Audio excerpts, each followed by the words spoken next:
we know of the challenges of managing projects, issues that we also talked about in our previous updates and we've been talking about all the time. At the end of the day, the fiscal deficit has increased, or has been around 6%, and will slightly be lower than what had been expected. But overall, this is still high, especially when you are considering that the private sector needs to exist in this economy and take space in terms of contributing to growth. The good thing this time round is that up to 88% of the deficit was funded by external resources, as government tried to ensure that it reduces the crowding out of the financial sector. In the outlook, you will note that when you look at the analysis or the assessment that we've done, that we have what we call new shocks that actually still old shocks.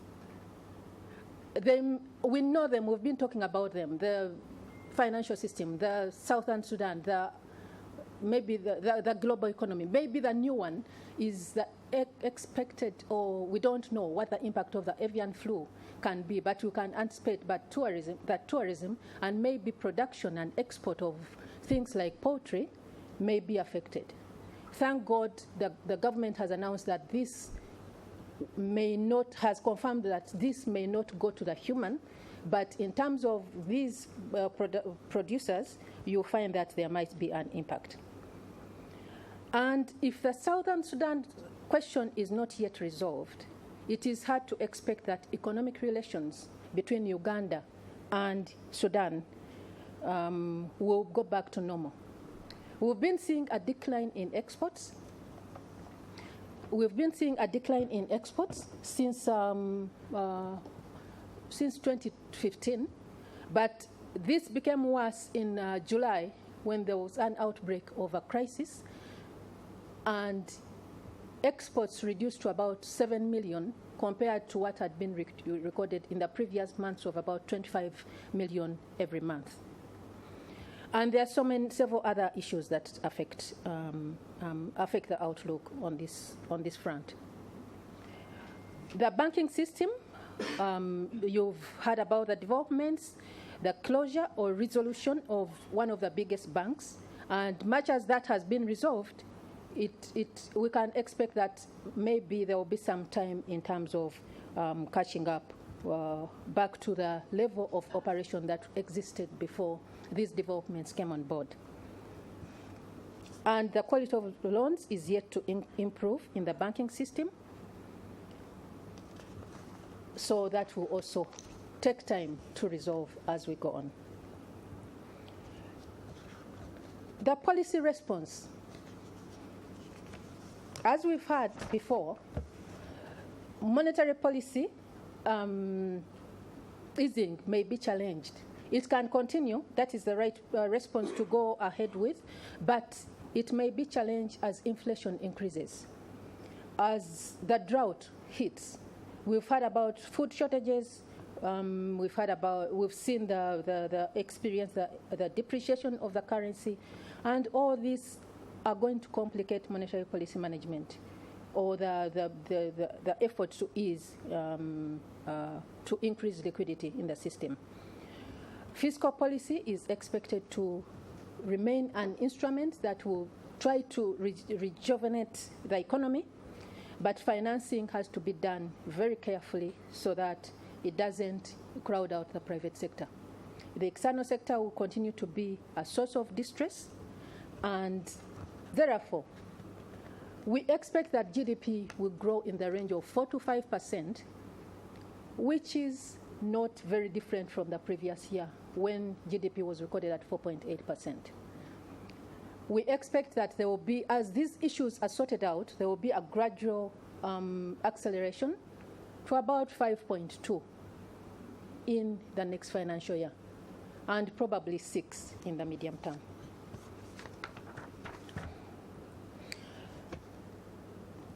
But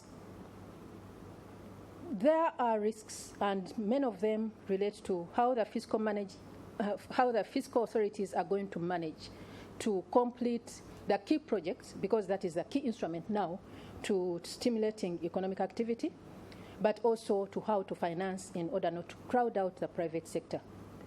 Risks remain about the regional markets, as I've mentioned, South Sudan, but also DRC and the coming elections in Kenya. And debt right now is sustainable, but growth must happen.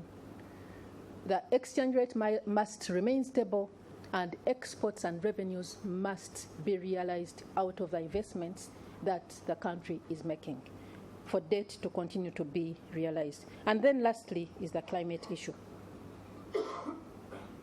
But as we move forward, we also have to reflect back and think. These growth rates of 4-5%, this is not a story for Uganda, really. We are still a very poor country, and we should be growing above 10%. But 4.5, and the country was able to make 7-8% in the past.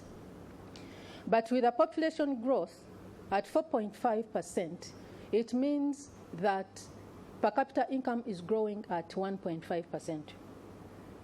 To reach middle income status, Uganda's per capita income must be growing at 9% if the target of 2020 should be realized.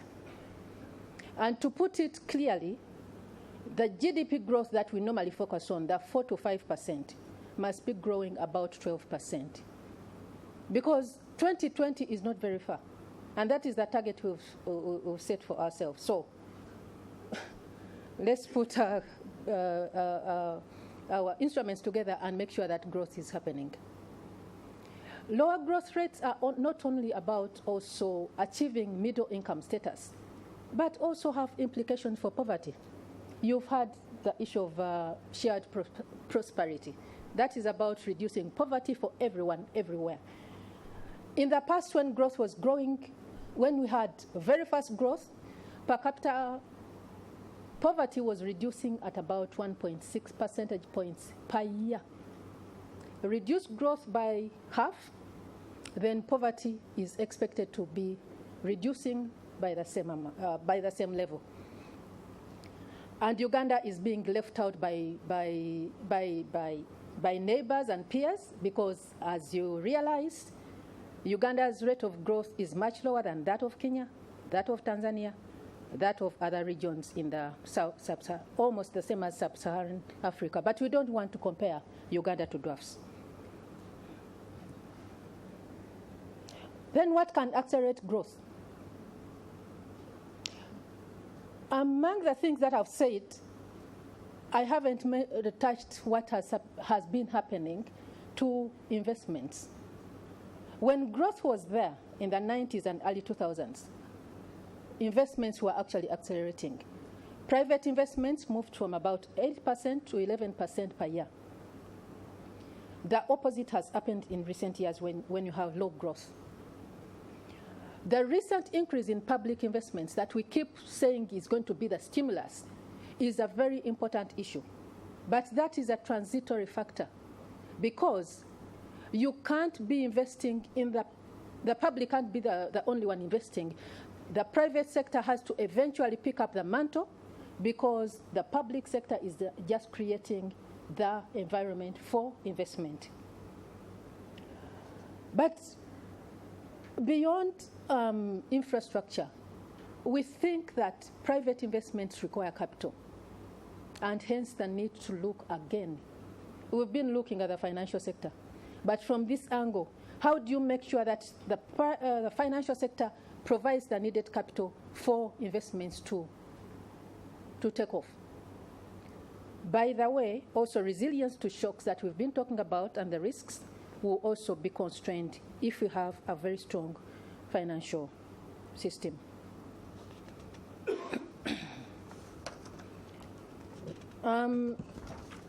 I'll quickly go through some of the highlights of the financial system. For example, we know we are very clear on who in Uganda is offering these financial services.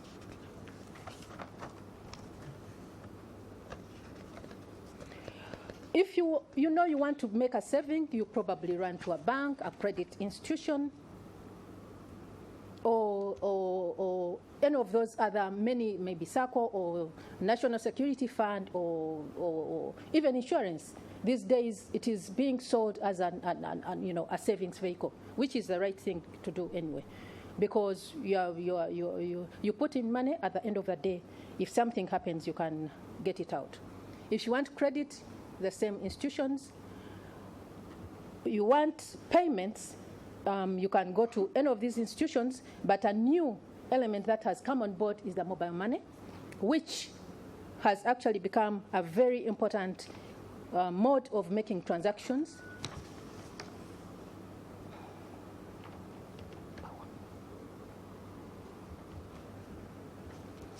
Which has become a very important mode of making transactions. And as you've heard from the remarks from the country manager,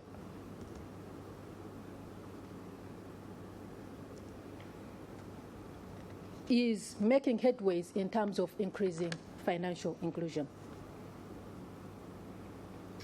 But if we look at the good news, as you heard from the country manager, is that Uganda has made major advances in ensuring that the population can access financial services. By 2014, at least 5 million people, or 44% of the adult population, had access to an account. That's within the financial institution. My country manager was talking about the mobile money that pushes the number even to 7 million. This may be still slow or below countries like Kenya, where this is about 75%, but it's a major progress that has been recorded. And we need to keep pushing on that so that it can help us move in the right direction. On the savings side, this has been slow. About 68% of the adult population engages in savings, but only 16% conduct savings through formal channels.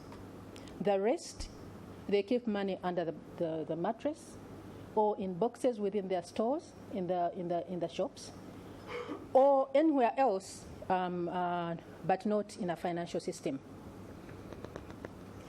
And 51%, as you realize, keep their money or savings at home, which is very dangerous. Also, when we come to the side of borrowing, we see that Ugandans display a very high caution in terms of getting credit from the financial system. There is a large gap in the proportion of the population holding a deposit account. When you compare how many are holding deposit accounts and how many out of those are actually getting loans out of those deposits, it's very large. 35% of the adults had active loans by the time of the survey that informed this analysis. But actually this was reducing when compared to about 3 years earlier, when this percentage was 44%. So even those that have been using credit have actually reduced, and it's declining.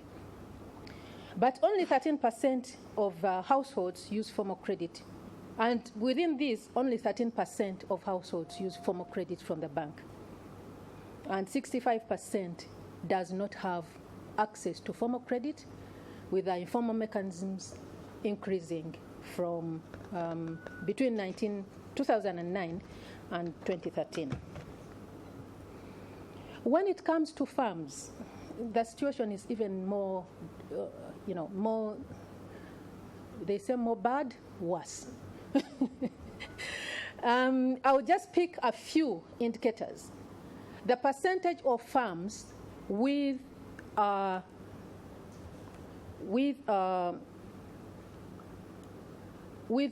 bank loan. In Uganda, that is about 9.8%. When you look at all countries, that percentage is 36%. Another interesting indicator is the proportion of investments that are funded by banks. We know banks are the source of funding for farms. But in Uganda, only 3.3% of these farms are actually getting funding from banks. Where they are getting the rest of the funding, you will tell us in the discussion. In summary, we find about 5 key issues that have constrained the ability of the financial system to effectively work for Uganda, in Uganda or by Uganda. 1, high cost of credit, high cost in general of financial services, but most of the time we run down to the high cost of credit. The undeveloped state of long-term savings products such as insurance, pensions. When you look at the percentage of contribution of these very important instruments to total financial savings in Uganda, you really wonder where we're going. 3rd, the low level of public confidence in financial systems. Even where they exist, very few use them, as you've heard in the statistics mentioned. The undeveloped nature of credit and collateral, and the limited outreach of financial services. So moving very quickly to what can be done, we summarize this in about 3 strands. As you heard in the country manager's comments, the issue of addressing the financial sector and making it a better instrument of growth for Uganda and shared prosperity for Uganda requires a multifaceted approach. It is a huge puzzle. You have so many institutions in place, but you also have so many problems. We just summarize it to say, let's mobilize savings, let's make credit more affordable, and let's promote good governance. Thank you for listening to me.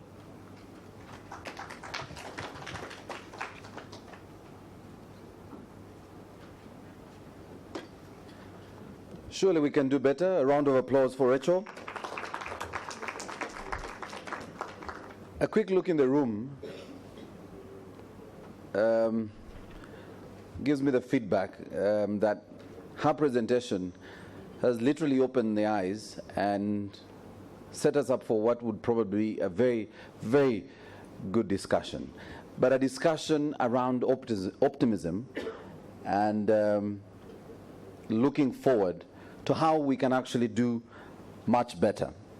But we will take a very, very short break from both our TV, radio, and online audience. And when we return, we'll come with a hard talk discussion on the growth and development challenge. And the industry captains before us will be addressing the question, can Uganda solve the finance puzzle to achieve faster growth and prosperity? That coming up in a moment.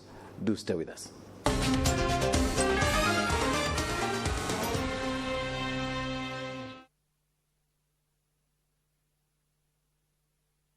You're in the mix with DJ Brian. DJ Brian. Stand up. Brian. Stand up. Brian. Stand up. Brian. Stand up. When I move, you move. When I move, you move. When I move, you move. Hell yeah. Hey, DJ, bring that back. When I move, you move. Just like that. Just like that. Just like that. Hell yeah.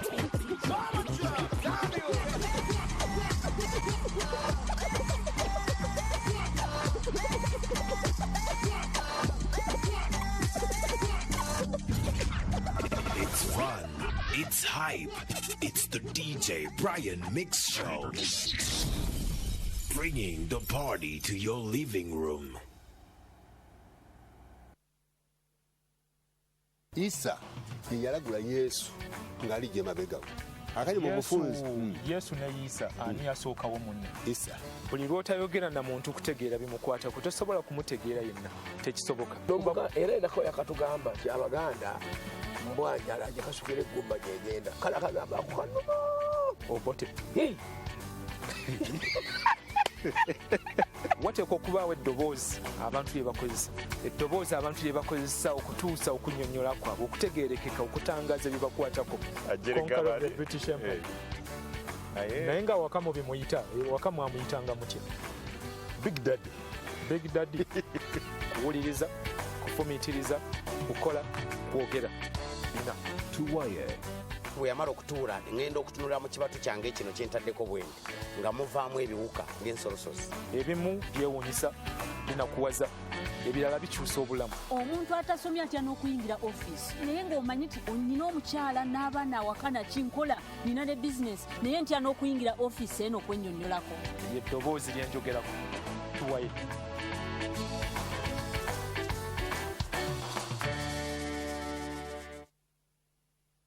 You can now become an exclusive MTV reporter on the go.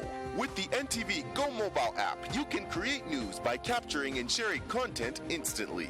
Simply download the NTV Go app on Google Play Store. Go to the N Reporter feature and start reporting as the news happens. We will air your story on a special TV program.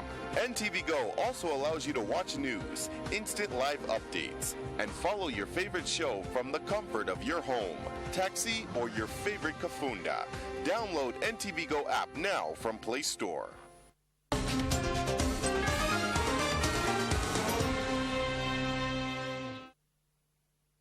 We want to thank you so much for joining us. We also want to welcome our online viewers who are watching and streaming live this simultaneous broadcast as we launch the 8th Uganda Economic Update. I wanted to just remind our viewers, for those of you who have just joined us, that amongst us are key industry players who will be sharing with us their views on this report, but also with us is our special guest and our guest of honor, who is the governor of the Bank of Uganda, Tumsima Mutebere. I want to thank you so much for joining us this morning. Ladies and gentlemen, we move now to a hard talk discussion on the growth and development challenge. Can Uganda solve the finance puzzle to achieve faster growth and prosperity? Our hashtag this morning is UgandaEU. UgandaEU. We will pick a couple of questions and comments from there to shape this discussion. So if you're online and you're watching or you're here and you want to join the discussion, use our hashtag UgandaEU. We will be able to pick up those questions and comments. I'll probably begin with you, Moses Biekabi, from the Ministry of Finance. Well, I don't know how to summarize Rachel's presentation. There's clearly some wonderful insights into how far we are going and how we are doing.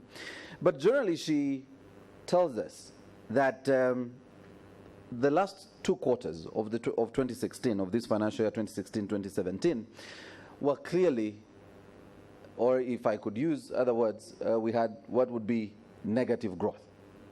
And that in itself shapes the discussion of this morning on how we could leap forward and go back to the positives. I think the Bank of Uganda last year leading into this year did project, close to 5% growth for the 2016-2017 financial year. Is the Ministry of Finance comfortable with these numbers? I'm hoping you'd say no, but you might share insights into where we go from here. Thank you very much. Let me thank the World Bank for the wonderful work that we do share and the research that goes into informing our development process. Certainly, we take these research findings very seriously and work together to try and see how we can utilize this knowledge, the research, to inform policy, to inform implementation. Yes, the question you asked, I will say we are not comfortable with the 4.5% or 5% growth. But I must say that we are getting out of, we've bottomed out, let me say. And the economy is on the way out to faster growth.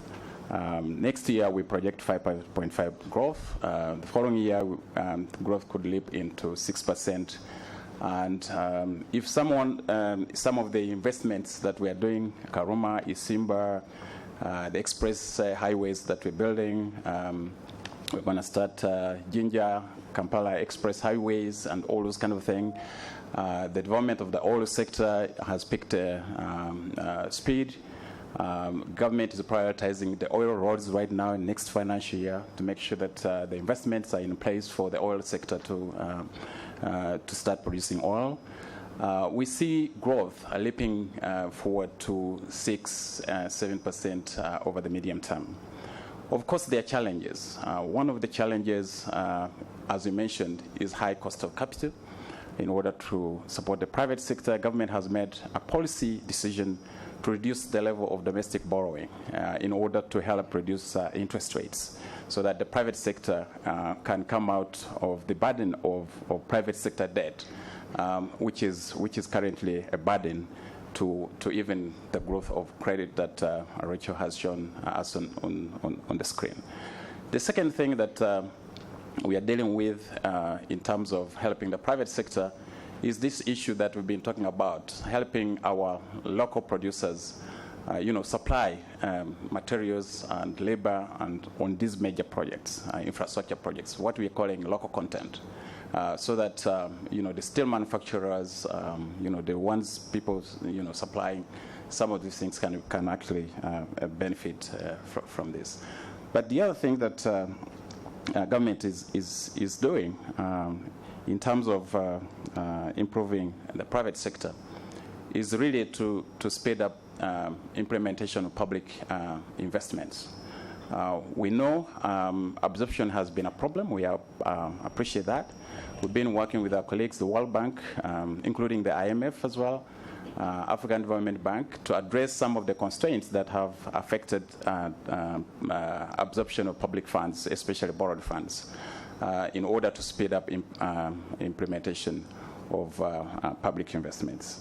So the other risk that we face in this whole arena is the domestic revenue mobilization, which is still low compared to our peers in the region, which is about 13% of GDP.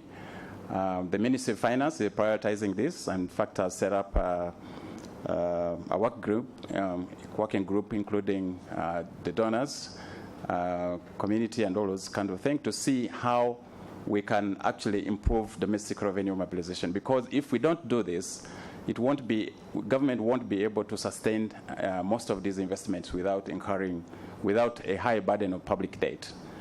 Because public debt, especially domestic borrowing, I think we're almost reaching a limit on that, and there's a policy of, as I mentioned, of not improving domestic borrowing.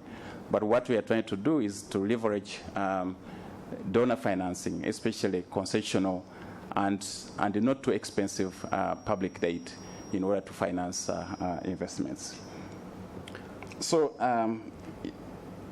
the other thing that very quickly, yes. The other thing that we need to work together with the financial sector players, the governor here, and including the higher levels of government, is really to complete financial sector reforms. This has been ongoing.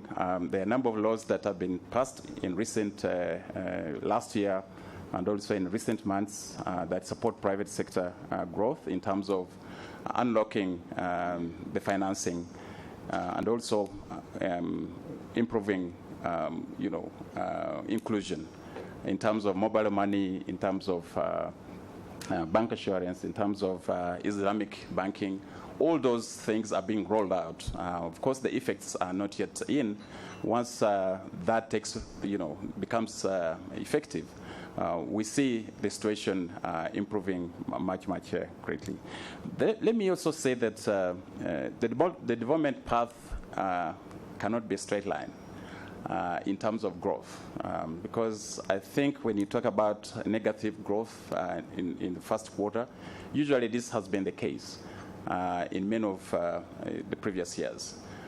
But it picks up as things improve. What we are trying to do in order to improve also public confidence is to improve governance in terms of public finance management, In fact, the law that we have in place that was enacted in 2015, the Public Finance Management Act, provides the key foundation for improving public finance management.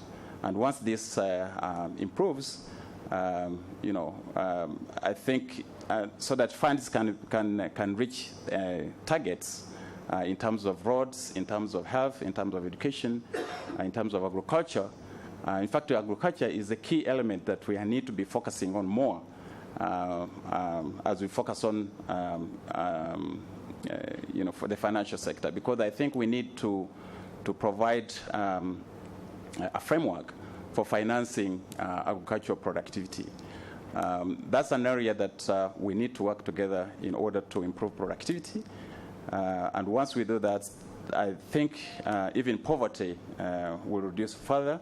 Small businesses will set up, especially if you combine that with infrastructure in terms of what is being done in terms of electricity, roads, feeder roads.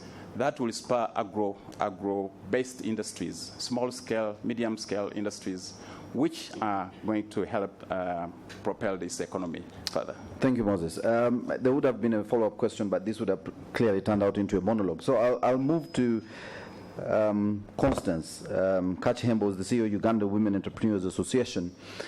And my discussion will be around the financial sector with you. Very quickly, we've seen horrible, I probably, I'm trying to be mean, looking at the report. But it's an unfortunate situation where you have, farms, just 9.8% of our local farms have, do take up loans with our financial institutions. But also we know what happened in the last quarter to our financial sector. But based on that, have the banks played their role? And I know with hindsight, about the interest rates, and we could talk about this until the cows come home. But have the banks played their role in driving this prosperity agenda, national prosperity agenda? And you could actually bring it in with the view of women. Well, thank you so much, and I must appreciate the World Bank. The report is very informative. It is going to help most of the stakeholders really to... Just drag the microphone closer to yourself so that, yes, we can hear you. That's yes. Okay. I just said thank you very much for the report. It's very good. And Rachel, that was very interesting report that you have just shared with us. Just from what you've shared with us, in terms of the bank system and all that, we know there's still a big challenge. It has come out clearly, it has been highlighted, the issue of accessing credit. And specifically, I'm going to speak on behalf of the women. Now, the women are the majority, as you know, trying to contribute towards the economy of this country. And when you look at how many women are actually accessing credit to be able to finance their businesses, there are very few. They are still trying to struggle to enjoy whatever is there. Much as the system seems to be better, there are more banks now and more facilities that we appreciate. We heard about the ATMs and all that, the mobile money. They're all good, and they're there to help the women be able to access the funds. But the biggest challenge I think I want to tackle now is the issue of the knowledge gap. In Rachel's presentation, she talked about 68% of the adults who are still keeping their money in the house or in a pot, some sort of a pot somewhere. And then that majority might be actually part of the bigger percentage might be the women. Because ideally, there's that knowledge gap, there's the fear that when they put the money in the bank, there's a lot of high interest charged on their money. This is very hard-earned money from the women perspective. And when you look at what they contribute, the majority of these women are actually in agribusiness. They're in agriculture, they're doing their maize, they're planting their maize, their beans. And when you look at the areas that she highlighted that have been affected, again, like the Sudan crisis and credit crunch and all that, it's the woman who is actually highly affected in a way that the majority of the women have been exporting to Sudan. So they're back. The drought, she talked about, the report highlights the issue of the drought, which has also highly affected the women. So the system, the financial system, well, it's good, it's there, but they're the majority of the people that are actually not benefiting. When you talk about issues of financial inclusion, this is an area that we need to tackle seriously, and that hasn't worked very well because of the fear and of the knowledge gap among the women. and they are the majority that contribute towards the economy. You see, we are not being able to achieve the target unless our investment is actually investing in the area of the people that actually contribute highly to this economy. And that percentage is the women. Uganda Women's Entrepreneurship Association has a strategy of ensuring that each woman can get the information, which the bank should be giving and is actually not doing. We partner a lot with a number of banks, but we think there's a lot more we can do together, together with the banking system, together with the financial institutions, the insurance companies, the ministries, to say that these women can reach a level that they can contribute favorably towards growth. And unless that is done, we will remain into a puzzle. It's going to be a very slow step to get where we want to reach by 2022. And then, of course, the other dilemma that we have is the issue of credit. Many of them can't access credit because either their spouses are the ones who are, eligible, if you talk about the collateral, to get the credit. And again, we have a challenge there. However, UWIL has tried to enable them form cooperatives so that when they are together and the many, they can collectively engage into accessing of credit, and they can produce slightly more volume of their products and put in some bit of standard, and we enable them to see that they can export. We are trying to focus on ensuring that our women can begin to export. And definitely for them to start exporting, they will need access to loans, access to credit. They'll definitely need a lot of kind of support to enable them to get to that level. So when she was sharing her report, I could see that it's a total puzzle. We can't talk about economic growth when the women are still at the lowest of the ladder. We must tackle the issue. We must look at what we need to do and invest highly in a woman, and especially the areas where they are participating, which is agribusiness. A number of them are actually getting into manufacturing, but again, they still have the confidence. She talked about the issue of people having the confidence in terms of the financial system. Again, that affects a woman. They take a lot of time to take a decision. They're not like men who have to, they do take risks very easily. So we need to work collectively. I must say I'm happy that the Minister of Finance has also been coming in, the World Bank, to see that the women are part of the group that can access the funds to enable them grow their businesses. Thanks very much. I want to come to the insurance, because we have the insurance chief here, we have the securities chief here, we have the Capital Markets Authority chief here. But if I could have a quick microphone, I thought, Fred, I want to bring you in here just before I move to the chief. So if I could have a microphone for Fred Mumza here, who's an economist but also a lecturer at Makerere University. Fred, my question is just picking up from where she's ended. The cost or major constraint to the financial sector, as she was mentioning, with access to finance for women. Where is the challenge? Because you have high interest rates, that's all right. But from her report, we've actually discovered we have a relatively higher banked population right now. If I could, include mobile money in there and add the SACCOs and cooperatives that have been put together, we still have a challenge for women to access finance, which in essence doesn't, turn out to productivity or reduces, productivity in the country. Well, I'm a man, so I'll say it's not just for women. It's for men as well. You take risks, she says. It's easy for you to take risks. And that, I think, is actually the problem, that the risks in this economy are too high. I've talked with people who bring in money from abroad, because we know money abroad is less than 1%. But by the time you put hedging, which is basically to accommodate for the risk of when I decide to take this money back in Uganda, the risks of doing business, because a lot of business finance is supposed to be sales revenue. You literally borrowed from a bank to beef up your revenue. You must get sales. You must be able to sell to whatever you have produced, raise what you can pay back to the bank, but also retain something for your business. You cannot grow your business literally by borrowing from the banks only. Now, in an economy where there is very low demand, aggregate demand, every business is going to have a risk. And then the banks will also recognize the ability of you to be able to pay back is very low.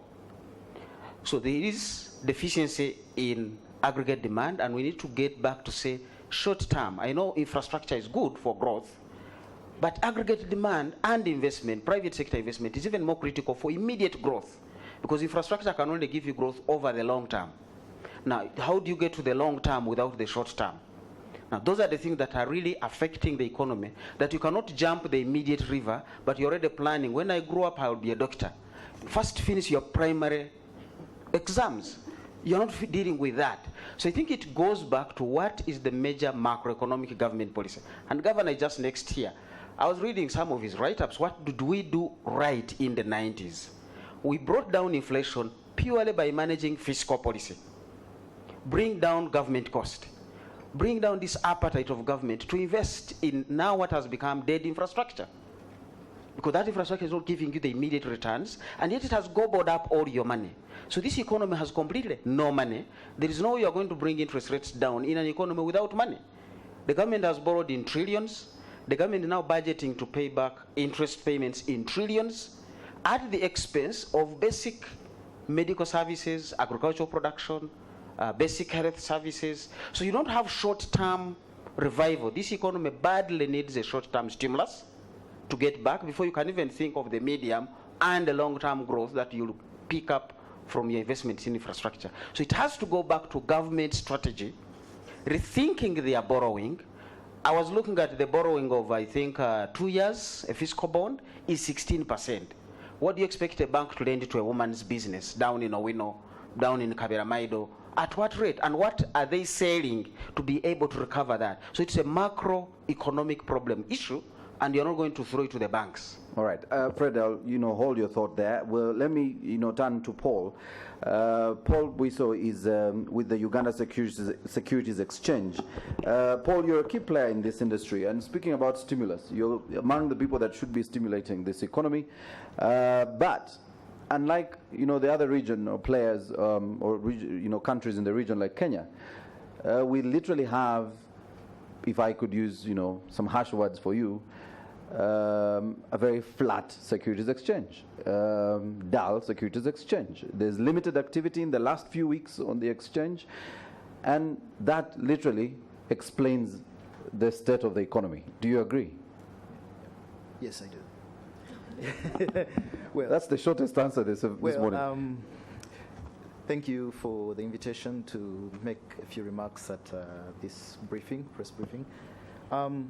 As far as when you look at the stock market, the securities market, it is a benchmark for the way the economy performs.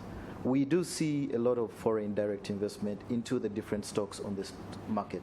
However, with challenges at macro levels, especially during 2016, we did see a reduction in the investment on the stock market. If we go back as 2-3 years ago, we had over 466 billion trading in the stock market. This reduced last year to about 167 billion only. That is the impact of the foreigners participating in the market. But also to speak, the stock market provides an avenue to raise capital, both medium term, long term, for different businesses. And it's not been an area that both the government and the private sector have utilized to raise capital. One of the challenges, if you look at the economy, government raises money through taxes. But who pays the taxes? It's the private sector. So the private sector needs to actually needs to grow and be facilitated to be able to increase productivity and be able to pay taxes for government to actually carry out its programs. The market, if government bonds, 5-year, 10-year, 15 years, are trading at interest rates of 16%, how do you expect the corporate bond market and at the stock exchange to actually be able to lend money to the private sector? So we've been actually crowded out as a market and been unable to play our role. In terms of businesses, we've also found a big challenge that most businesses in Uganda don't have the corporate governance that is required. They do not go that extra mile to look at, well, my business be 15 years.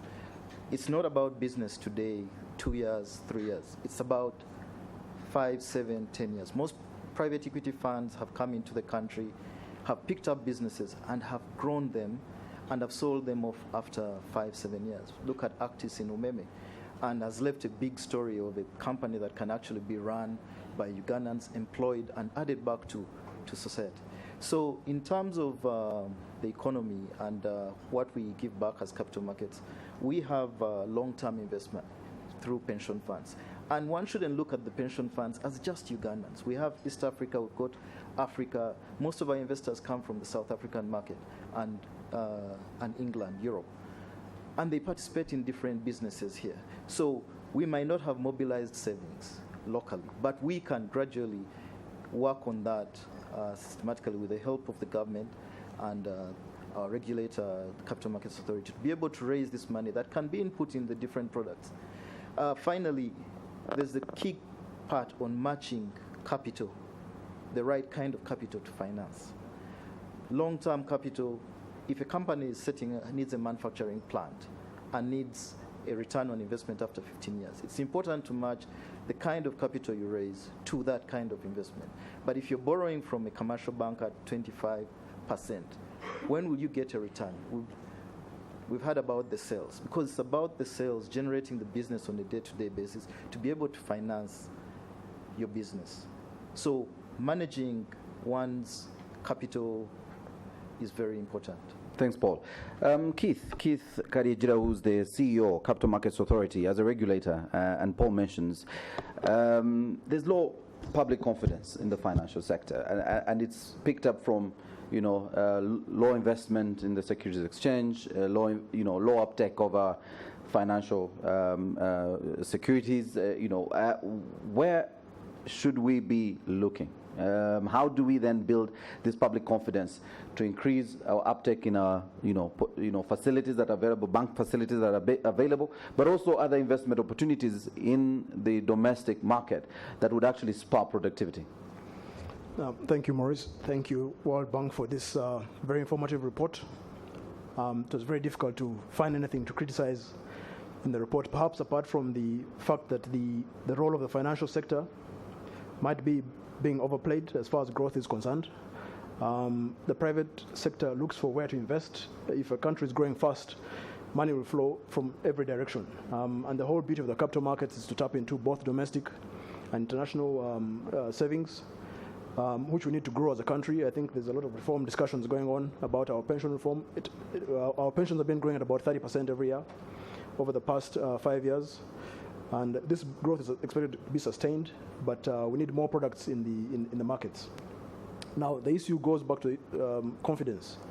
Confidence runs through is a string that runs through every part of this discussion. And we talk about governance. The companies that ought to be coming to capital markets to raise funding need to put their house in order. Many times they're a little bit shy to come forward because there's so much scrutiny that they have to go through before they're admitted to become public companies. They end up going to banks to finance, as Paul was saying, long-term projects with short-term finance. That's a very serious mismatch. Inevitably, they'll struggle to grow fast enough. So there's a lot more money in the world looking for investments than the good investments. All people need to do, all companies need to do, all businesses need to do is to fix their governance structures. I think it's a low price to pay to have access to all this money. And I call it patient capital, because many times, it's, as Dr. Mumza was saying, you cannot tell whether your revenues are going to catch up with your planned expansion capacity in time. So you need patient capital to be able to weather the storms and go through all this. So really the buzzword here is confidence and the importance of governance. I can't overemphasize the two. Thank you, Keith. Cardinal Bilubega, finally, as a member of our panel, one of the biggest risks to our macroeconomic management is insurance. And when listening to Rachel make a presentation, we could have actually had a buffer on some of the challenges we have. Most recently, we have an agriculture loan, agriculture insurance. We could have had, insured our businesses in South Sudan, or some of our, businesses. Of course, a lot of them were very informal. That, for us, is one of the biggest challenges, the fact that a lot of our firms and organizations have not seen the need for insurance.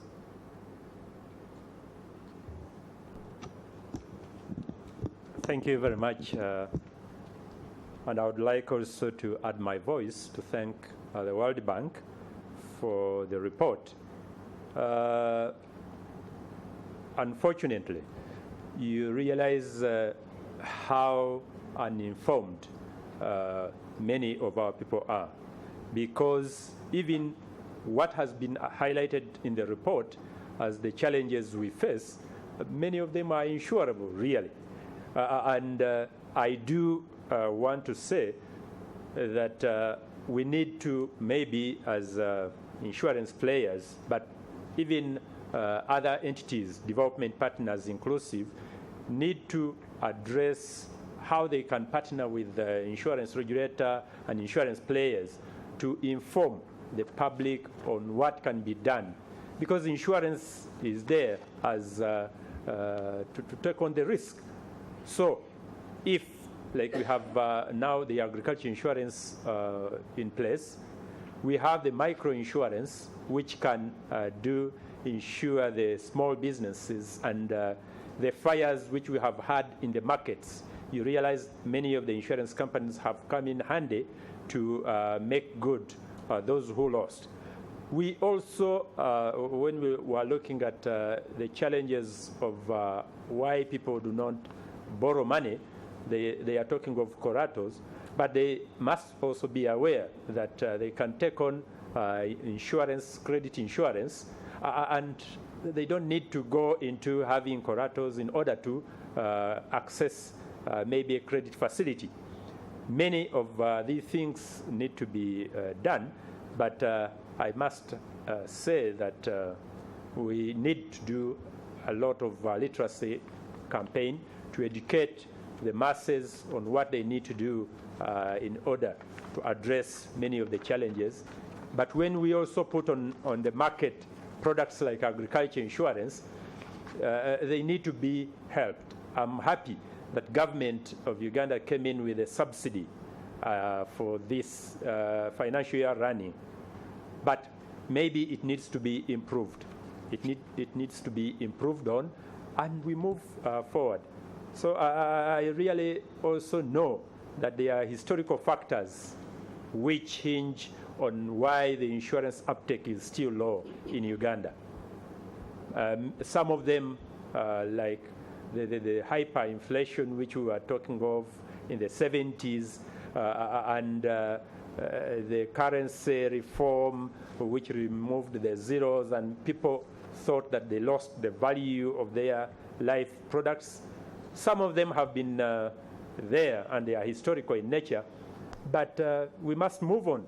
All Ugandans must know that we must move on, and insurance companies in Uganda are in place to address the challenges which we are facing. As Insurance Regulatory Authority, we have continued to address the challenges as we identify them, and that's why, as we speak now, our law is before Parliament. It is going to be overhauled to look at the risk-based compliance, underwriting, and risk-based supervision, which is the modern way of looking at risks. Thank you. Thank you very much. Ladies and gentlemen, if you've just joined us, we are at the launch of the 8th edition of the World Bank's Uganda Economic Update, and we are taking a very, very, very short break. But just to set the discussion in motion on where the plenary session will be focusing, there is a lot of uncertainties in the global economy, and also we will have an election in the region, or probably elections in the region, Kenya, which is of course one of our biggest routes for our imports and exports. How that will play out will make part of the discussion when we come back. And that discussion continues on NTV and KFM, but also for you, viewers online. Do stay with us.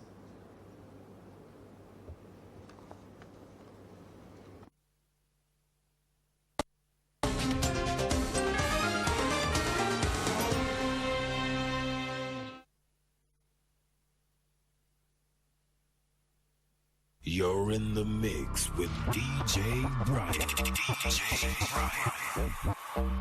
Stand up! Brian. Stand up. Brian. Stand up. Brian. Stand up. When I move, you move.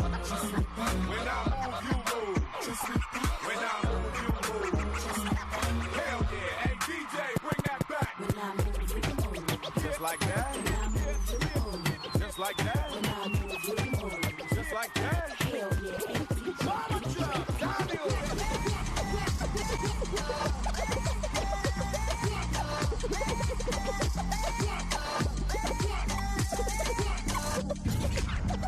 It's fun. It's hype. It's the DJ Brian Mix Show. Bringing the party to your living room. You can now become an exclusive MTV reporter on the go. With the NTV Go mobile app, you can create news by capturing and sharing content instantly. Simply download the NTV Go app on Google Play Store. Go to the N Reporter feature and start reporting as the news happens. We will air your story on a special TV program. NTV Go also allows you to watch news, instant live updates, and follow your favorite show from the comfort of your home, taxi, or your favorite kafunda. Download NTV Go app now from Play Store.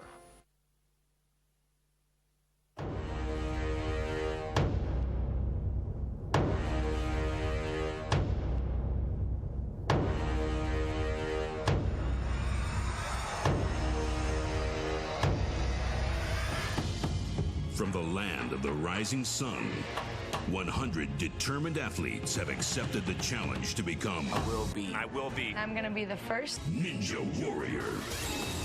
Divided into 4 extreme stages, competitors face the ultimate test of strength and will in their quest to become champion.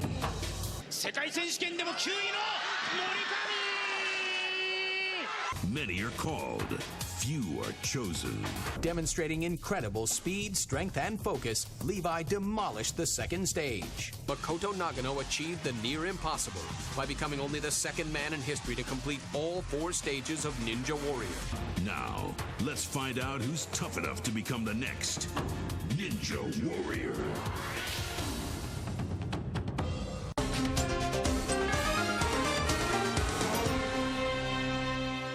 Edition of the World Bank's Uganda Economic Update.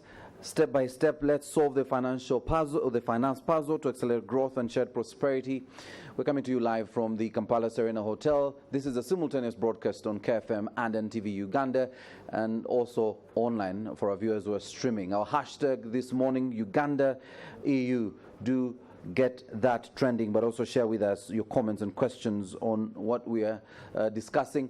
We're moving quickly into our plenary discussion, and we will continue to answer the question on how Uganda can solve the finance puzzle to achieve faster growth and, of course, prosperity. I want to introduce Gideon Badagawa. Gideon could be given the mic. Gideon Badagawa is the Executive Director, Private Sector Foundation. And my question to you, Gideon, I'm hoping Ben, where's this microphone? My question to you, Gideon, is the role of the private sector in driving this conversation around growth and prosperity amidst the storm that Rachel shared with us. Thank you very much, Maurice, and I want to appreciate the bank for the presentation, and I hope we can pick lessons and policies to implement, and when we come for the 9th one, we should be able to measure progress. Yes, and the predicament, the private sector, the lending financial institutions are private sector, and the borrowing public are private sector. So I find myself in a terribly precarious situation. But you ask the question, are banks playing their role? And I want to say, yes, they are playing their role, because what's their role? Their role is to make money. And until we begin to shift the role of the banks from purely being a commercial role to a development role, and I think this is where regulation, again, could help us, it might be difficult for us to reduce the NPS. But Gideon, let's... And the reason we have the high cost of borrowing, Maurice. In our local language, Gideon would have said Simba Wakati. But let me ask, why would I be in a market, where I'm doing business? If I'm to make money, and as my, goal, to make money through business, lending money at high interest rates to, recover my money immediately or quickly, why would I continue that path if there's no one coming to take up my money? Or if everyone I've actually lent money, I spend a little more money to recover my money. Why this doesn't make financial sense? So there must be a middle line, and that's where I thought the private sector would even out the discussion. Yes, Maurice, for as long as the banks are not going to help the borrower understand their obligations, it will be difficult for banks to remain afloat. And we have just seen one go under. The governor is here. He will not say it has gone afloat. It's been organized. But as long as you don't relate to the clientele, the people that are picking money from you and helping them on loan performance, following up on this credit, and I think this is where, again, the central bank could help us on getting the commercial banks understand the development role, that they have to work with the small borrowers especially to understand this. Otherwise, we keep posting non-performing assets. That's one. Two, we thought earlier on that because of the competition, the interest rates will go down. They never went down because of the imperfections in the market. Because all of us know that the assets, the bank assets in this country, up to about 40% are owned by about 3 banks or 4. And again, the governor is here, will clarify this. But that is a lot of imperfection in the market. And it also leads to the high interest rates in the market. So as long as that imperfection is not addressed, it might be difficult again to see lending rates go down. Then 3, I think it's quite a challenge, and I think it's a mistake for us to assume, and I think Fred has made that remark, for us to assume that the economic challenge in this country will be addressed from the monetary side. No, it must be addressed by fixing the structural rigidities from the fiscal side. I think this is where the mistake has been in the last 3 to 4 years, and that's why we keep seeing very low rates as against to as opposed to 15 years, 20 years ago. 4.55% growth rates are coming because of the indiscipline in spending in government. Why is government in the market? And someone mentioned we need to cap the public sector borrowing requirement. So the question should not be capping interest rates, and I think the governor will be happy to hear that. I think the challenge is more on the fiscal discipline. Can we put money, when we go to the market and borrow money, where are we putting money? Are we putting this money in areas, in sectors that create wealth, that drive growth in this country? And it cannot only be infrastructure, it must be business development as well. So do we see government increasing the borrowing to support the private sector in terms of business development? Or do we see money being sunk into non-wage and infrastructure? Because this does not drive growth in the short term. Thank you very much, Gideon. If you could pass on the microphone to Dr. Victoria, who's next to you. Victoria Sechitoreko, CEO, Uganda Agribusiness Alliance. We'll kick off from the agribusiness side. You and us and I and several others share a passion for driving productivity in agriculture that could actually spur this economy, because literally it employs the majority of Ugandans. But no farmer, I guess, or there's limited number of farmers that have actually taken up an insurance facility for agriculture. One of the biggest shocks the sector had was the drought in the last 2 quarters of last year, the first 2 quarters of this financial year. But last year, what happened to us? You literally are the cushion we need for the economy, but there's limited support to your sector. Is that the biggest challenge, or you believe there's other challenges to your sector? I think from the way I see it and the way I see it right now, the problems in the agribusiness sector are immense.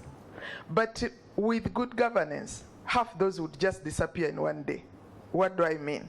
Right now, we are talking about drought, we are worried about Kenya elections, we are worried about Sudan. But why should that be our care? I'll talk like a woman. For us women, when there is a crisis, we first find out how we can benefit from that crisis. So how can Uganda benefit from the current famine in the region, the current drought? In my view, given the fact that we own all the water in the region, we should concentrate on the agribusiness sector and produce as much as we can. Don't worry about going to Mombasa. The Kenyans normally come here for their food. The Sudanese will find a way of coming for their food. Right now, we have confirmation, which is very unfortunate, that the whole of Southern Africa did not only suffer from drought, but now they have been attacked by the maize stem borer. When that worm arrives in your country, you harvest nothing. So Uganda has got to feed not only itself, not only the immediate neighbors, but the whole of Southern and Eastern Africa. That is such a bad crisis, but a fantastic opportunity for Uganda. So instead of concentrating on finishing this dam and finishing that road, which is not taking us anywhere, like somebody said, that is what we call dead cost. We have put the money there, it is not going anywhere. Short term, let us invest where we can get some short-term solutions, which will lead us to long-term solutions. How? Invest in agriculture. 4 out of every woman who works in Uganda is in agribusiness. But how much support are they getting? Practically none. I'll explain why. When I go to the banks and I go to all the funds which are available, every fund says, if you have got a business which is worth more than $300,000, we shall give you money. How many women, including the one speaking, have a business more than $300,000? And if I had that, I wouldn't need you. Going back to taking advantage of crisis, when I heard that there is very little foreign direct investment coming to Uganda, I'm like, whoo, that's good. Who needs them? We have got everything we need in order to invest in Uganda. So can the Uganda government work with the private sector and we invest in ourselves? That way, we shall definitely be on top. Thanks, Victoria. I thought I would introduce Dr. Abuka Charles, who is representing the Executive Director Supervision, Bank of Uganda. Is Doctor? Yes. Fred, I'll indulge you to help. Okay. As you know, who's overseeing our financial stability? The majority of the questions and a lot of the discussion this morning is centered around regulating the financial sector, a lack of public confidence in the sector, but also the high interest rates in the sector, which have made literally borrowing impossible. Looking at the statistics, if local firms cannot even pick local loans, then that is a challenge. Okay. Thank you very much. I'll be a bit brief because the issues are too big. But I'll pick from what Mr. Kadunabi mentioned. First, to put a historical context to this issue of public confidence. If you want to see a period in which there was very huge drop in public confidence, look at the period from 1971 to 1985. All the metrics about your financial sector in terms of depth, credit to GDP, monetization collapsed because of inflation and insecurity. That's what you call public confidence collapse. It does not characterize the current period. We need to get that right so that we give the correct prescriptions. Now, you're saying, what is the regulator doing? There are a number of things that the regulator is doing as part of what you would call second-generation reforms. And some of those include, first let me talk about, okay, what is the regulator doing in the financial sector? There are a number of things. First, the managerial issues in the financial sector are an important area of concern that the regulator looks at. So that's one of the areas to improve the issue of corporate, which came up. Regulation has also got to deal with building of capital and liquidity buffers. If these buffers are weak, you do not have a resilient financial sector. we need more intrusive supervision. That's what we are doing. If we characterize you as a DSIB, it means we are looking at you much more so that you do not collapse so easily and affect the public. There are a number of other things that we are dealing with. For example, risk analytics. This must improve both at the level of the banks themselves and also at the central banks. How do you see risk going to the future, and how do you build the capacity to deal with those risks? These are very important.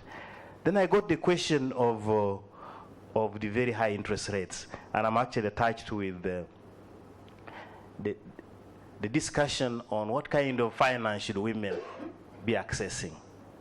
There are a number of issues that affect the interest rate environment in Uganda. One of them is actually we have to deal with the issue of the long-term capital. Maybe the women are getting the wrong kind of capital for their problem. So we need to resolve this issue. If our women want access to mortgages, maybe the right kind of financing is that we resolve the issue of accessing financing from the pensions and social security system so that we get something which actually fits to use to finance mortgages. And put in place a legal framework that supports that's right. Yes. So for the time being, let me just stop there. Thank you. I wanted to quickly open this up, just in case you have a comment or question. Let's make it very brief. I'll come to Mr. Bosa Bire later. Quickly, if you have a question or comment, please raise your hand, and let's not turn it into a press conference. I'm happy to take the press into another session much later.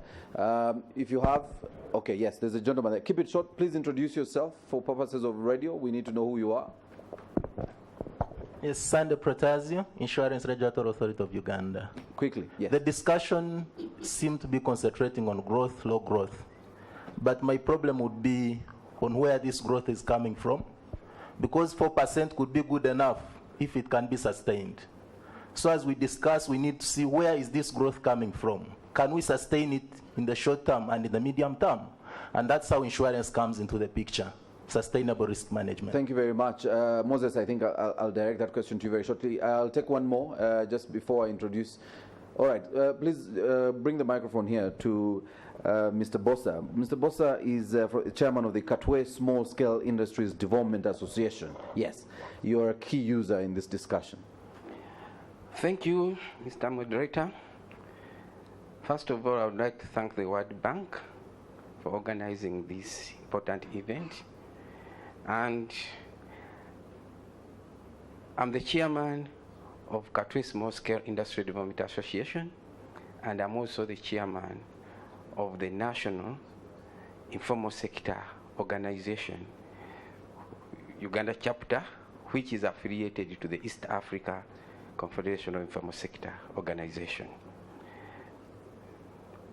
When it comes to this discussion, you are all aware that the informal or the so-called dual carries takes 80% of the employment of the Ugandans. And when I heard my colleague from WIL talking of women, and 90% of these women are part of my sector, the informal, we have a problem with the banks. First of all, just some 2 weeks ago, we went to the bank, we wanted some credit. Someone from the bank in a certain bank told us, oh, you people, the informal, your risks are high. So, which means the interest rates also should be high. And he was talking of, for those who are already developed, the bigger companies, they get at least a credit. The credit is the interest rate is low than those of the small ones or the micro one because of the risks involved. And these are the people who don't have the collaterals. You can hardly get someone from Katwe who will go to the bank and borrow. And you find that these are the people who need the bank. And when someone says that 68% of the people all of the entrepreneurs are not, they shy away from the bank. It is true, because of some of these issues. You find that 80% of Ugandans, these people, the entrepreneurs, are the majority who are in the formal sector, and then these are the people who are being charged high in form of interest rates. How do you expect really the sector to come out?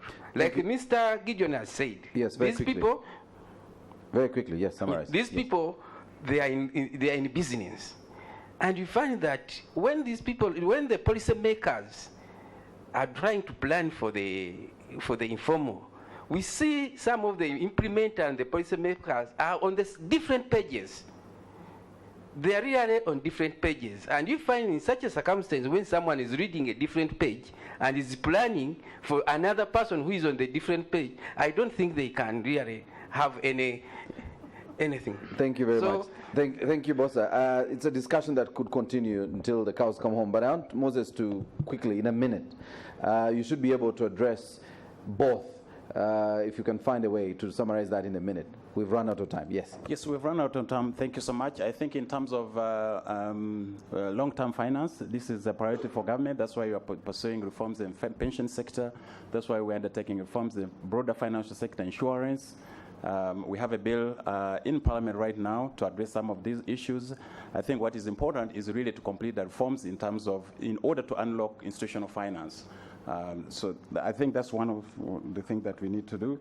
In terms of high interest rates, even if government stopped borrowing tomorrow, interest rates are not going to be 10%. They're not going to be 12% because there are other variables that go into the structure of interest rate. For instance, the quality of collateral, the cost of infrastructure, which we are addressing as government, and also personal risk. Those are some of the things that actually inform the high risk care. But what we are trying to do in terms of government is not to escalate interest rates. What we are trying to do is really to lower domestic borrowing in order to address that, and also to push forward reforms in terms of pension and also in the insurance sector. The other, there is the issue of sustainability that the 4%, gentleman, yes. The 4%. Of course, this can be sustained. What we need to do, and that's what we are trying to do, when you look at what government is trying to do, the government program in terms of policy, is to ensure that there is a modernization of the legal framework to support the business sector. And that's what I'm talking about. The second one is to do with the consistency in terms of policy, in terms of implementation, and also in terms of improving efficiency. And then the last one is really playing by the same rules in terms of making sure that whatever legal framework is in place, whatever regulations are in place, they apply uniformly to everyone. That will help build confidence in government. Thank you very much, Moses. I want us to wrap up this discussion, and to help me reflect on our discussion this morning, I want to invite Kevin Curry, who's the lead economist of the World Bank, who promised me he would be extremely brief, and then we'll invite the governor to speak to us. Yes, Kevin.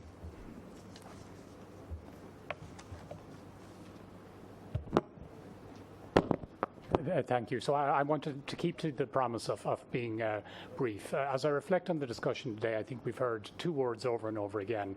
One is confidence, and the other word is risk. And they're really flip sides of each other.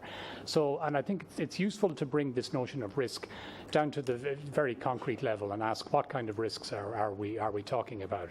It could be the risk, is the government going to finish these infrastructure projects that we've been talking about? That's a risk. People could be wondering, is their deposit in the bank safe? That's a risk. Is it going to rain to make sure that the crops come in when they're supposed to? Those are risks. And then there are risks that occur abroad, risks in other countries. So people are facing all these kind of risks. One thing we can say about this environment, when you've got risks, when there's a lot of risk out there, people look for liquidity. Liquidity is a way, having cash is a way that people handle this excessive risk that they see. And that means saving cash at home, which is not a very good idea, but people often don't have an alternative. It means putting cash in banks at very low interest rates on deposit, or it means paying a very high interest rate to access liquidity from banks. So what we see in the financial system is there's all this risk that's out there, and people are reacting to that by using an imperfect financial system to help them cope with that risk. So if I was to close with one point, it would be, how can we reduce the level of risk that people are facing? I think we have to divide it up into two parts. We can't do, as economists and business people, we can't do anything about events in Juba or in Europe or in the United States. But we can certainly have ways to manage those risks better, and that's already been talked about in terms of insurance. There's probably more in terms of insurance and deeper capital markets that we could do in terms of managing those external risks. But what we can do is we can stop creating more risks here in Uganda. We should not be adding risk to an already risky environment. And that means, a strong policy environment to reduce some of these policy uncertainties that we've been talking about, making it clearer for everybody what the rules of the game are with policies and with institutions, and certainly not amplifying any shocks that could be coming to the economy through monetary or fiscal policy. And this is something Moses has addressed, and the governor is well aware of this as well. So it's about those risks, those external risks that we can't do anything about. It's about managing those better through all the work that's been done by the excellent colleagues here on the panel. But here in Uganda, it's first of all about not creating more risk, not creating more shocks, and not amplifying shocks that may be out there through mistakes in policies or weak institutions. So going forward, I think that's the agenda that we see. And I like this results orientation of saying when we come back for the 9th, we should have made some progress on reducing these risks and managing them better. So let me stop there. Thank you. Thank you very much, Kevin. I think I'll request the country director to come and do the honors of inviting our chief guest to speak to us.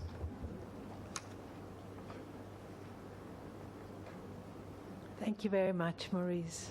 Honourable Governor, it's always a privilege to be able to benefit from your reflections and your remarks. Kindly do us the honour to share with us your reflections. Thank you very much, Honourable Governor of the Central Bank.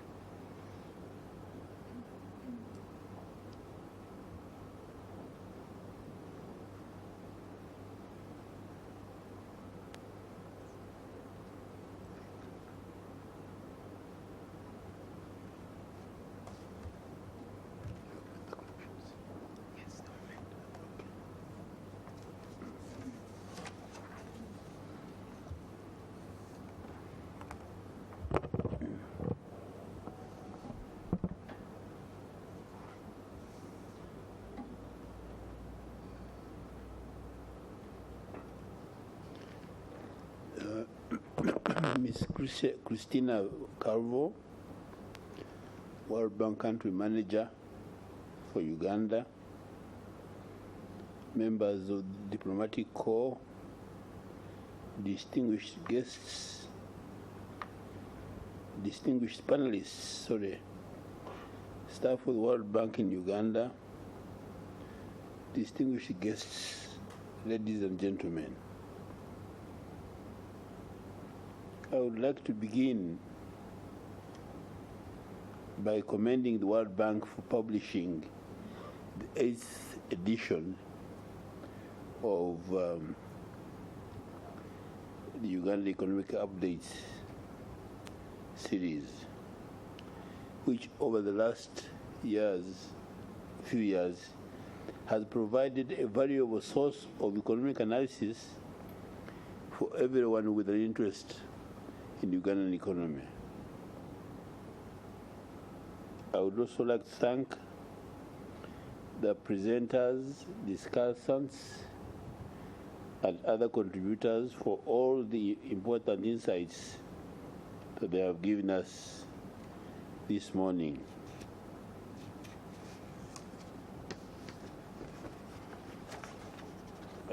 Given the main theme of the latest economic update, I would like to take this opportunity to offer my own personal perspective on the development of the financial sector in Uganda, its role in the economy, and the challenges which it faces. To begin with,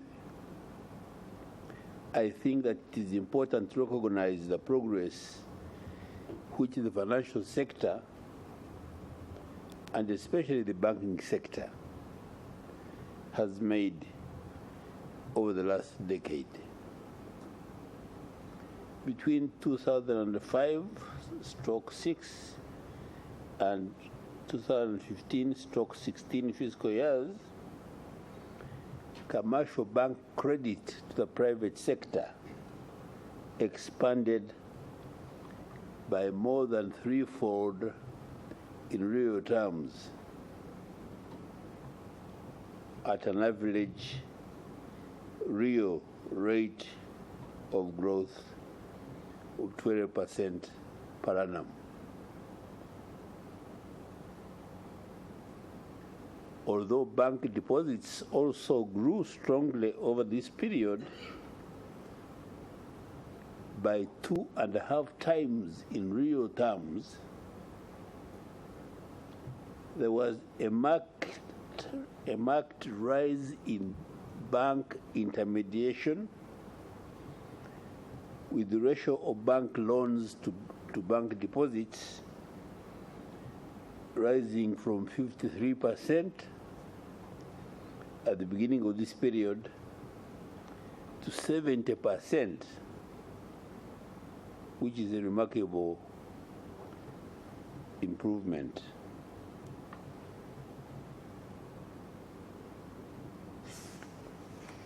Secondly,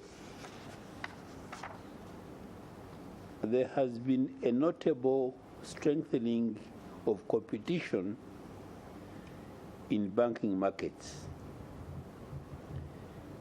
The Herfindahl-Hirschman Index of market concentration in the banking market fell from 1508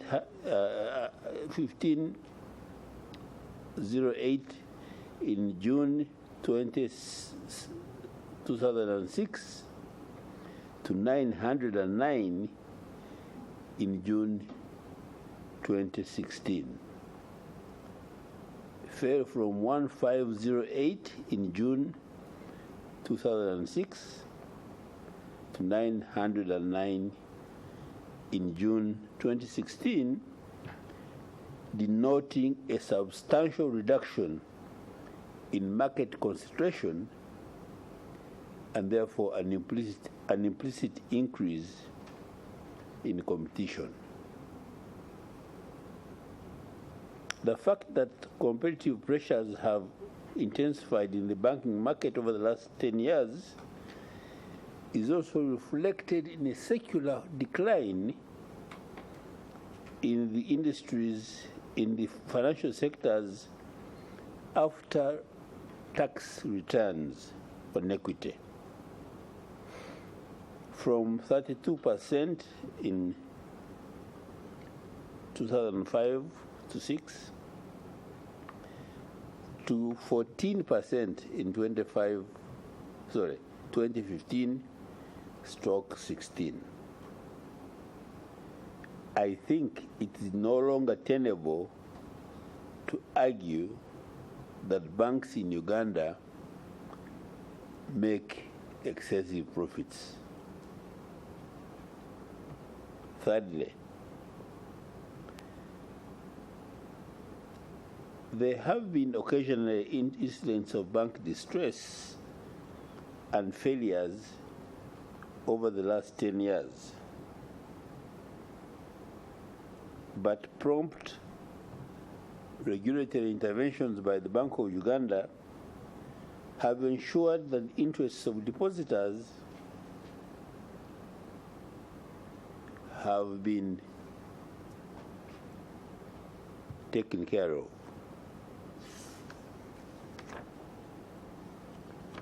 Indeed, the interests of depositors have always been fully protected, as was recently the case with the resolution of Crane Bank. This is, of course, in line with the mandate given to the Bank of Uganda under the Financial Institutions Act, which prioritizes the safety of customer deposits. In that regard, therefore, I do not understand why the economic update should have concluded that there are low levels of public confidence in formal financial institutions which discourage the public from holding bank deposits. This conclusion is not borne out by the rapid growth in both the number of bank accounts and the real value of bank deposits over the last 10 years. Notwithstanding the strides made by the banking industry, I agree it still faces major challenges, particularly the cost of doing business is rather high, but this is partly because the industry has not yet realized optimal economies of scale in its growth. As a result, annual operating costs average approximately 11% of income earning assets, which accounts for a very large share of the interest rate spread. But the spreads will only be reduced when banks can become more efficient and when they reduce their operating costs. I believe that automation and new technologies to deliver financial services will offer avenues for banks to reduce their operating costs over the medium to long term. Although this will also expose banks to new forms of operating risks. Banks may also be able to exploit synergies with other financial services, such as insurance, to improve efficiency. The economic update argues that, and I quote, the high cost and limited access to credit has become a binding constraint on Uganda's economy. I'm afraid I cannot believe that.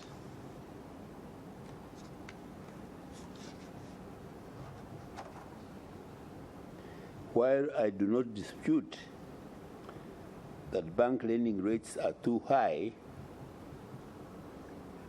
and need to be reduced in a sustainable manner over the long term,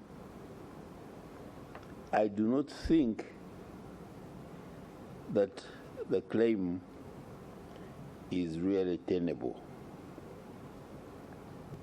It implies that if only banks and other financial institutions could lower their lending rates and thereby expand the volume of their lending, substantial numbers of businesses in the real sector of the economy would be able to borrow money for investment in order to expand their output and thereby both service their debt and increase their incomes. Unfortunately, the conclusion that access to credit is the binding constraint on economic growth is premised on a rather over-optimistic view of the real sector and its borrowing capabilities. Formal sector creditworthy businesses, which are the main business clients of the commercial banks, comprise of a small share of the Ugandan economy. It's a very important point. Formal sector creditworthy businesses, which are the main business clients of the commercial banks, comprise a very small share of the Ugandan economy. There is a much larger pool of informal businesses and micro enterprises, but the capacity of this sector to utilize credit effectively is constrained by a raft of problems, including scarcities of business and technical skills, high costs of inputs, and often volatile market conditions. The ability of these businesses to make profits consistently and thereby to service their loans is very precarious. The problems are most acute in smallholder agriculture, where qualitative changes in agricultural practices are a prerequisite for farmers being able to utilize credit productively. Above all, land reform is also needed to support the transformation of agriculture in many parts of Uganda. Unfortunately, we have been waiting for this reform for too long, and it's not coming anywhere near.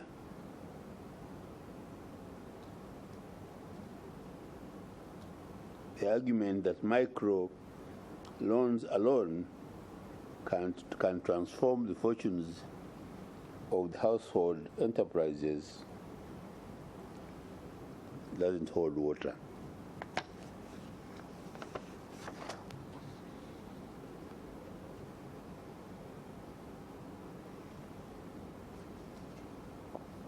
Certainly the evidence, empirical evidence in Uganda and elsewhere in Africa does not support that.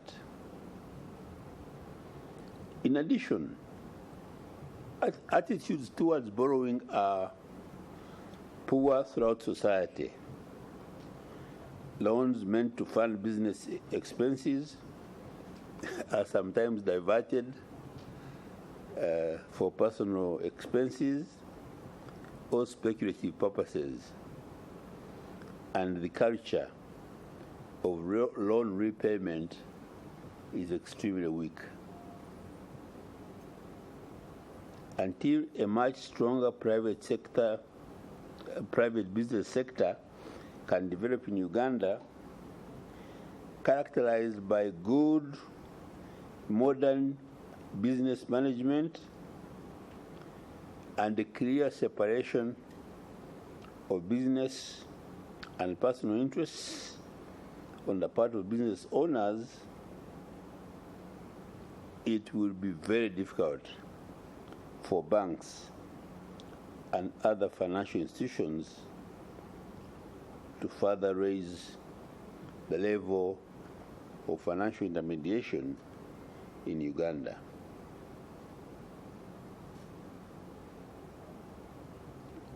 To conclude, I believe that it is really necessary to be realistic about what can be expected from the financial sector.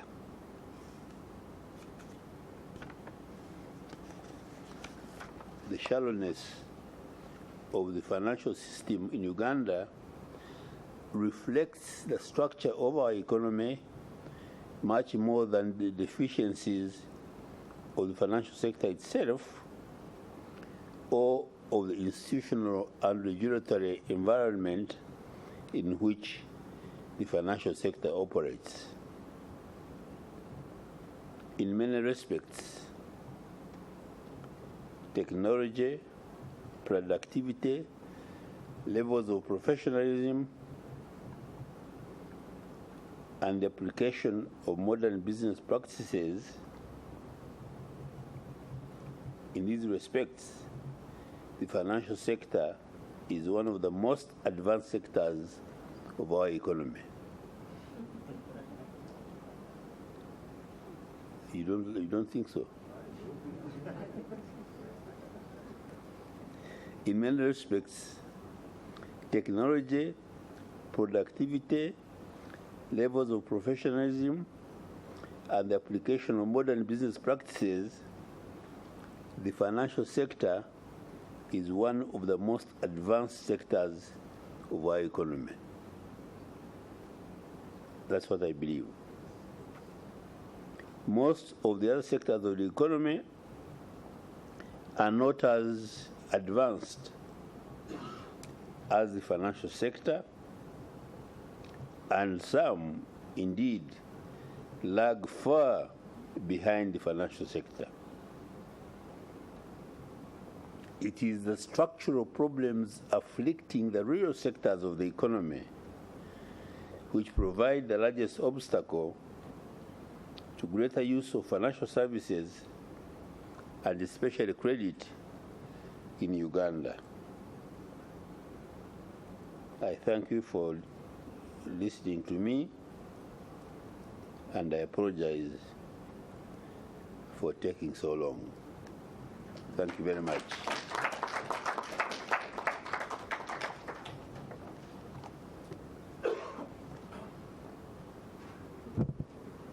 Finished. Thank you very much, ladies and gentlemen. This has, despite my comments, this has been a fantastic event. Thank you very much.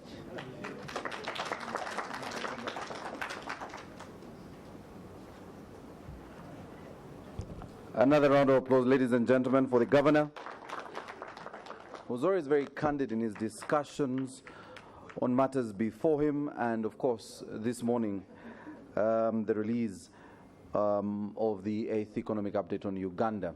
Ladies and gentlemen, we must release our TV and radio audiences, but if permission is granted, we will gladly continue this conversation informally. I think we still have some time. But we want to appreciate those of you who joined us on NTV and KFM for this discussion this morning. The subject and matter before us on how we can solve the financial puzzle to achieve faster growth and prosperity continues online with our hashtag UgandaEU. We have a team of staff from the World Bank who may be able to get back to you on a couple of questions you may raise on that hashtag. So we will continue to follow that discussion online. We want to thank you for joining us, and stay tuned for normal programming.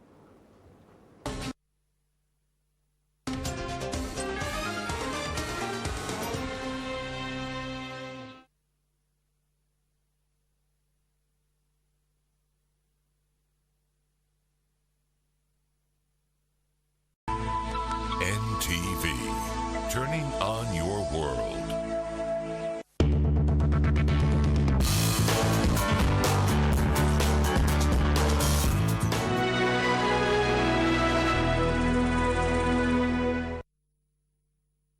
can now become an exclusive MTV reporter on the go. With the NTV Go mobile app, you can create news by capturing and sharing content instantly. Simply download the NTV Go app on Google Play Store. Go to the N Reporter feature and start reporting as the news happens. We will air your story on a special TV program. NTV Go also allows you to watch news, instant live updates, and follow your favorite show from the